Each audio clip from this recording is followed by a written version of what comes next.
Ahorita se cuide botín cuando visita a su abuela. Si necesita una amiga, debe hablar con un ratoncito. Si quieres ser mi amante, debe ser alta y delgadita. Lunes, martes, ratones, pez. Miércoles, jueves, todo. Lunes, martes, ratones, pez. Miércoles, jueves.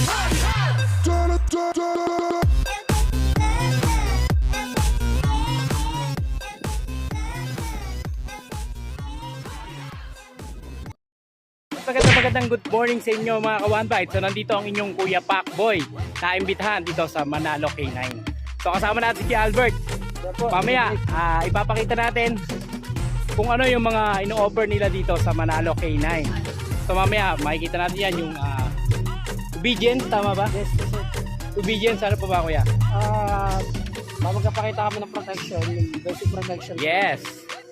Ipapakita natin mamaya. So mamaya makikita niya, napapakita sa inyo yan ng mga trainer natin dito sa Manalo K9. So samahan nyo si Kuya Pacboy nyo. Tara, kagata na! Ito mga ka-One Bite, habol tayo pa. Ayan, nakita ko dito si Sir Bogs. Sir Bogs, magandang good morning po. Good morning. Ayan, ito nga pala si Sir Bogs, siya daw yung head trainer po ng Manalo K9. Ayan sir, baka pwedeng makahingi ng mga tips sir about sa mga obedience training para malaman din po ng mga viewers po natin. Okay lang po ba sir? Okay na okay, ayun. At least, Yes. tayo ay nag-train ngayon, nagtuturo. So, iba-ibang courses yung aming tinuturuan ngayon. So iba-ibang course pala yan. Oo, meron tayong basic obedience, may advanced, merong protection, may search and rescue. Pero itong dala ko nito, Opo. si Princess. Ito po ang Ayan. aso nyo si Princess. Oo. So Jack Russell Terrier po no? Oo. At siya ay isang drug dog. Drug dog siya. Drug dog po. Oo. So ngayon, retired na to si Princess. Retired na So po. ang ginagawa ko na lang sa kanya ay binibigyan ko na lang siya ng exercise every Yes. day. Oo, na itinetrain ko siya as a obedience. No, kaya mapakita nyo ngayon na itinetrain natin siya ng obedience. Oo. Okay, Princess. Ayan sir, baka pwedeng makita yung obedience na ino-offer nyo dito sa Manalo K9. Ito obedience niya. Yo. Good dog. Stop. Sit. Yan. Yun, no? Sit pretty. Sit pretty. Ayun ang si Pretty oh. Nice. Grabe oh. Stay. Stay. Good girl. Down. Ay, Princess, sit. Down. Good. Stay. Yan. So, Grabe. yun yung basic obedience. Yung So yan sit, po yung yung basic obedience sir. yung sit, down, stay, shake hands, and then yung other tricks. Oh. Yung pagka sinabi kong barilin, may play dead din. May plated din. Yeah. Pwede mo makita yan sir. Babarilin, come on. Ayan. Wow, ang galing. Yes! Then, spin. Ayan yung mga ano yan sa obedience. Sit pretty. Stay. Ayan. So yun mga ka-One Bite, sa mga viewers ko dyan, sa mga subscriber ko, nakita nyo yung kung paano mag-train si Sir Bogs nung basic obedience. Basic obedience. So ayun po yung basic obedience. Sir, matanong ko lang sir, sa basic obedience po ba, meron po ba kayong mga range ng prices? Yes, opo. Meron sa basic obedience, 25K.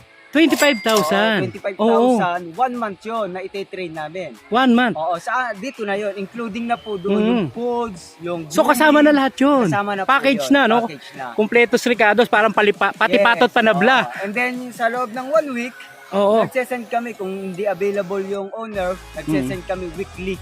Video. Video. So pinapalo up nyo pala, Yes, no? para ma-update natin Oh, yung ina-update ating nyo, mga no? kliyente. Mm. Na hindi sila sobrang busy. Yan, sa cellphone na lang napapanood. Sir, maputol ko lang. Sir, halimbawa po ba, nagkaroon na po ba kayo na experience halimbawa sa loob ng 1 month, meron pong hindi natutunan yung aso? Meron po ba yun? Parang guaranteed ba sa dun sa nagpa-train? Yes, opo. Bago po namin kasi certified as a basic obedience, pag hindi kami satisfied, kasi may mga slow yan, parang Oo. tao lang yan, may mga slow, di ba? Pero kami na-encounter, tinuturuan, ine-extend po namin. Oh, ine-extend. Nag-extend kami. Halimbawa, with the 1 week, hindi pa talaga kaya. So 30 days, nasa amin, ine-extend namin na 1 week. Para, Sir, yung bayad po ba nun extended pa rin? Hindi na, wala na. Ah, wala na yun. Oo, basta Parang pinaka-warranty. yes. Okay. Meron kaming 1 week. Mm. Ngayon, depende na lang sa amin. Example, pinagraduate na namin, tapos Oo. hindi lang available, doon lang magkakaroon lang ng charge Mm. sa board and lodging. Sir, nabanggit nyo yung graduate. Sir, yung pag-graduate ba nila, meron din ba silang mga Toga, meron toga yan. or certificate? Meron. Wow, ang galing pala talaga ng Manalo kahit K9. merong gagraduate, pwede kayo manood doon. Mamaya meron. Mamaya, So yan mga ka-1bite, abangan yan. Manonood tayo ng graduation ng mga nag-train dito sa Manalo K9. So sir, balik na tayo. Ano pa ba yung iba pang ino-offer nyo dito sa Manalo K9? K9? Po namin dito is guard dog. Meron Yes, kami guard mga dog. patrol dog, search and rescue, bomb sniffing. Nagtitrain din po kami. Narcotic. Tapos mga companion dog. Gusto nila na talaga nasa bahay lang. Behavioral modification. Halimbawa, aso mo makulit. Oo. Ayaw mo naman ng obedience. Yung sit down, yung pinakita ko gaya kay Oo. Princess, ayaw mo, gusto mo lang maging behave. Oo. Nagtitrain kami. No? Meron din kayo ng ganon. Meron kami na home service din. Home Nag-home service. service, Nag-home oh. service din po Yes. kayo. So pag home service po ba, paano araw-araw kayo pupunta sa bahay? 3 Ganon? times a week. 3 times a week. Opo, So may oras naman po May ba yun? oras yon. 2 hours lang yung pinakang session. Okay. Pupunta yung trainer ng 2 hours para i-train yung dogs po. I-train yung dog. Yes. Sir, matanong ko lang, naka-experience na ba kayo? Nakagat na ba kayo? Ano? Yes, opo. At normal lang naman sa amin yun talaga na sa aming mga trainer. Minsan hindi maiiwasan yung mga kagat. Oo. Pero syempre, may mga injection naman kami. Safety first Safety pa rin. Safety Ayan. first pa din yung aming sinisigurado doon. Ayan sir, if ever ba sir, meron bang contact number itong, saan po ba kayo makakontakt if ever po? Yes, nyo lamang po yung website, no? Yung Manalo Resort and Oo. Hotel K9 Facilities, nandyan po. At syempre, meron din kaming calling card. Ayan. At syempre meron din silang mga product, mga ka-1bite, like SDN. Tama ba ako dyan? Yes, Super Ayan. Dog Nutrition. Ayan yung SDN, pagkakaalam ko parang isang pakainan lang, tama ba? Yes, once a day lamang. Once a day lang. So natuwa ako dito sa SDN na ito mga ka-1bite kasi talaga inobserbahan ko yung aso ko na Jack Russell din na nabigyan ako ni Kuya Odeng noon ng SDN. So grabe talagang hindi pala talaga nagugutom yung aso. So isang bigay lang pala talaga yung SDN. So sobra, tsaka napaka-playful ng aso, tsaka napakaganda ng katawan. Ayan sir, meron din ba kayong mga product like sabon, shampoo, meron din ba kayo Meron niyan? po kaming products, no? Yung SDS, yung Super Dog Soap, meron din kami yan. So meron din kami Super Dog Shampoo, no? Na conditioner. So bar yun, kaya pwede rin po kayo mag-avail. Ayan sir. Sir, maraming salamat po sa Salamat, mga sir. pinakita niyo sa amin. Nandito tayo ngayon sa graduation ng isa sa mga tinrain ni Sir Bogs at ng Manalo K9. Syempre si Sir Bogs yung pinaka head trainer nila rito. Ito yung aso na gagraduate ngayon. So congrats na agad sa iyo. Ang pangalan niya si Magnus. So ito yung kanilang ito yung amo ni Magnus. So yun mga ka-1bite, nandito na nga si Sir Bogs at nandito na ang owner ni Magnus. At syempre, itinuturo ni Sir Bogs kung paano i-command si Magnus. Itinuturo niya kung ano-ano ang mga sasabihin kay Magnus pag kinukommand. Like 1+1, 2+2, 3+3. Hindi, joke lang mga ka-1bite. So ito mga ka-1bite, actual pinapasa ni Sir Bogs sa owner kung paano turuan si Magnus at kung paano i-command.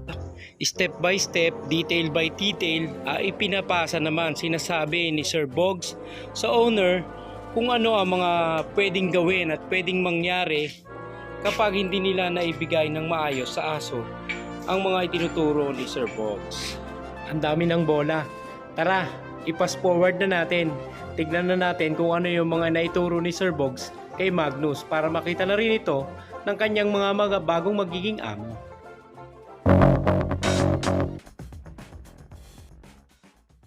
So yun mga ka-1bite, maraming salamat sa mga lahat na nanood. At syempre, maraming salamat at pinaunlakan tayo ni Sir Bogs dito sa Manalo K9.